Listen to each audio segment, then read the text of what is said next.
আমাদের সহকর্মীরা যখন আস্তে আস্তে মুখ খুলতে আরম্ভ করেছেন সাহস করে, তখন আমরা অবাক হয়ে হয়ে শুনছি যে এটা কোনো একটা দুটো বা চার পাঁচটা গুন্ডার গল্প নয়, যারা ডাক্তারি স্টুডেন্ট বা ডাক্তারের ছদ্মবেশে পিওর গুন্ডামি চালাচ্ছিল। আমরা অবাক হয়ে শুনলাম যে একজন খুব রেসপেক্টেড ভাইস প্রিন্সিপাল, একজন নামকরা সাইকিয়াট্রিস্ট, তিনি আমাদের কাছে শিলিগুড়িতে কীভাবে এক ইন্টার্নের হাতে মার খেয়েছিলেন এবং ওপরওয়ালারা কোনো ব্যবস্থা নেননি। আমরা অবাক হয়ে শুনতে পাচ্ছি যে আমাদের এক সহকর্মীকে কিভাবে ট্রান্সফারের নামে অত্যাচার করা হয়েছিল, যখন তার মা শেষ কয়েকদিন কেমোথেরাপি চলছে, সেই সময় তাকে বাড়ি থেকে বহু দূরে পাঠিয়ে দেওয়া হয়, যেখানে ট্রানজিটলি মোটে 10 দিন হওয়ার কথা, জোর করে 2 দিনের মধ্যে তাকে বাধ্য করা হয় সেখানে যোগ দিতে। এবং যে প্রিন্সিপালের নাম এখন সবার মুখে মুখে ভালো কারণে নয়, তার সাহায্যে প্রত্যেক দিন তাকে ডিউটি দেওয়া হতো, যাতে কোনোভাবে সেই ডিউটি অ্যাডজাস্ট করে তার মায়ের সঙ্গে শেষ দেখাটুকু করতে না পারে। আমরা জানতে পারছি যে র্যাগিংয়ের অভিযোগে যখন এখন খুব নাম শোনা যাচ্ছে, এমন 3-4 জনকে অভিযুক্ত করা হয় এই নর্থ বেঙ্গল মেডিকেল কলেজেই। অবশ্যই জুনিয়র ডাক্তারদের হোস্টেল সুপারিনটেন্ডেন্ট সেই কমিটিতে, তদন্ত কমিটিতে থাকবেন।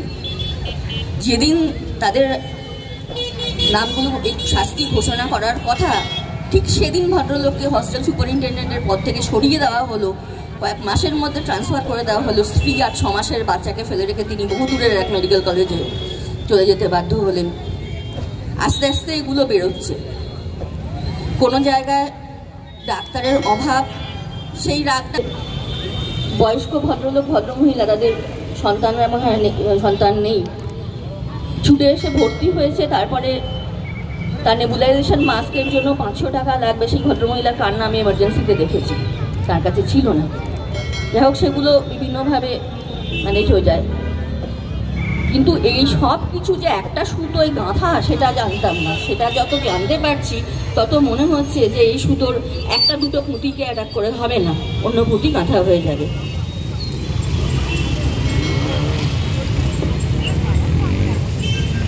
উপর থেকে ব্যাকিং না থাকলে কারো এত বড় আস্পর্ধা হয় না।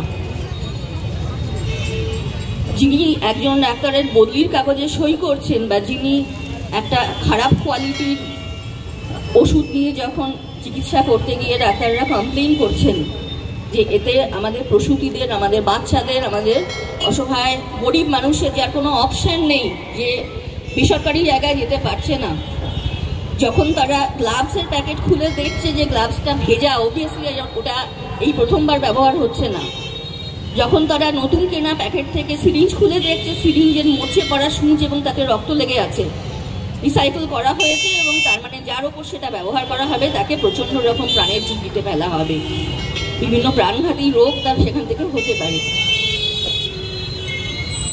এগুলো নিয়ে প্রতিবাদ করে মনে হচ্ছে একটা পাথরের দেওয়ালে লোকে মাথা ঘুরছে, কোনো ফল হচ্ছে না। উল্টে যারা এই প্রতিবাদগুলো করছেন, তাদের যখন আচমকা ট্রান্সফার অর্ডার বা ডিমোশন অর্ডার এগুলো বেরোচ্ছে, সেই সইগুলো কিন্তু খুব উপরের তলার লোকেদের।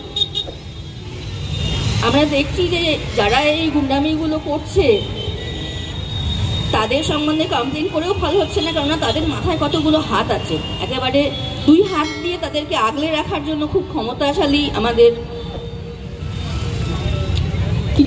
মন ভেঙে যাচ্ছিল যে ছাত্ররা দেখছিল যে একেবারে করতে পারি ন্যায্যভাবে পড়াশুনো করে, যেভাবে এতদিনও